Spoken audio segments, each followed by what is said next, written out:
영양소 권장 섭취량의 개념과 정의에 문제가 있으며 새로운 개념 및 정의가 필요하다는 주장이 제기됐다. 국립암센터 국제암대학원 대학교 대학원장 명승권 교수의 이러한 견해가 담긴 연구단신이 지난 6월 사이에 국제학술지 영양에 온라인 출판됐다. 명승권 교수는 비타민C의 하루 권장 섭취량이 영국이나 인도는 40mg, 우리나라와 일본은 100mg, 프랑스는 110mg으로 나라마다 크게 차이가 나고 전 세계적으로 비타민 D 결핍이 대유행하는 것처럼 보이지만 사실이 아니며 잘못된 권장 섭취량의 개념과 정의에 기인한다고 주장했다. 2014년 국민건강영양조사에 따르면 우리나라 남성의 약 75%, 여성의 83%가 비타민 D 결핍으로 보고되고 있다. 연구에 따르면 우리나라뿐만 아니라 남아시아인의 68%, 유럽인의 40%가 비타민 D 결핍으로 전 세계적으로 비타민 D 결핍이 대유행하는 것처럼 보인다. 이는 비타민 D 혈중 농도를 20 ng/ml 기준으로 한 결과로 일반 병의원에서는 30 ng/ml로 기준이 높아 특히 여성의 경우 90% 이상이 비타민 D 결핍으로 진단받고 비타민 D 주사나 복용을 하고 있는 실정이다. 하지만 명 교수는 비타민 D 결핍이 전체 인구의 80에서 90% 이상을 차지한다는 통계는 지금으로부터 80여 년 전인 1941년 제2차 세계대전 당시 미국에서 개발된 권장 섭취량의 잘못된 개념과 정의에 기인한다고 주장한다. 당시 영양결핍은 매우 흔해 미국의 군증지 병 중 25%가 현재 혹은 과거 영양결핍자였다. 미국 국방자문위원회는 미국 국립과학한림원에 국방과 관련한 영양에 대한 조언을 요청했고 군인들뿐 아니라 일반 대중에게 적용되는 주요 영양소의 권장 섭취량을 1941년에 만들었다.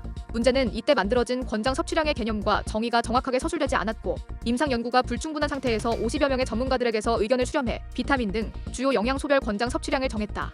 이 당시 권장 섭취량은 건강의 최적 상태와 관련한 의학적 및 임상적으로 타당한 연구 결과로부터 얻은 근거가 아닌 전문가들의 합의로 만들어진 것이다. 그 뒤로 여러 차례 개정이 되긴 했지만 현재까지 권장 섭취량을 특정 나이와 성별에 집단해서 거의 대부분의 건강한 사람들의 영양 요구량을 충족시키는데 충분한 하루 평균 특정 영양소의 섭취량으로 정의하고 있다.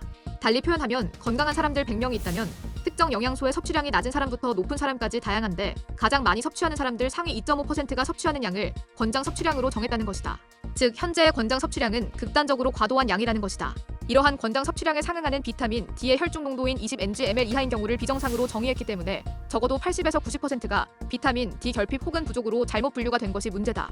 대부분 건강한 사람들의 비타민 D 혈중 농도가 분포하는 구간이 12에서 20ml인데 결핍이나 부족이라는 임상적 근거는 부족하며 연구가 필요하지만 오히려 정상으로 간주해야 한다. 즉 일반적으로 비타민 D 혈중 검사는 불필요하며 20 ng/ml 미만이라도 비타민 D 치료가 필요하지 않다. 마찬가지로 영국과 인도에 사는 사람들은 우리나라보다 비타민C 섭취량이 적어 상위 2.5%의 비타민C 섭취량 40mg이 권장 섭취량이 된 것이고 우리나라 사람들은 상위 2.5%의 비타민C 섭취량이 100mg이기 때문에 권장 섭취량이 2배 이상 많게 되는 기현상이 벌어지는 것이다. 즉 현재의 권장 섭취량은 섭취량과 최적의 건강 상태와는 상관없이 특정 인구 집단별로 상위 2.5%의 극단적으로 과도한 섭취량에 기반한 것이다.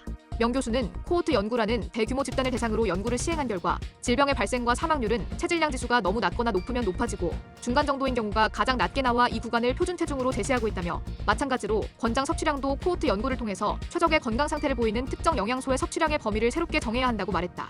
이어 그는 지금까지 수십 년 동안 전 세계적으로 발표된 권장 섭취량 및 영양 결핍 관련 연구는 잘못된 개념과 정의의 권장 섭취량에 기반했기 때문에 신뢰할 수 없으며 전면적으로 재검토해야 한다며 의학, 영양학, 역학, 보건학 등 영양과 관련한 모든 분야가 논의를 통해 올바른 권장 섭취량의 개념과 정의를 새롭게 만들어야 한다고 주장했다.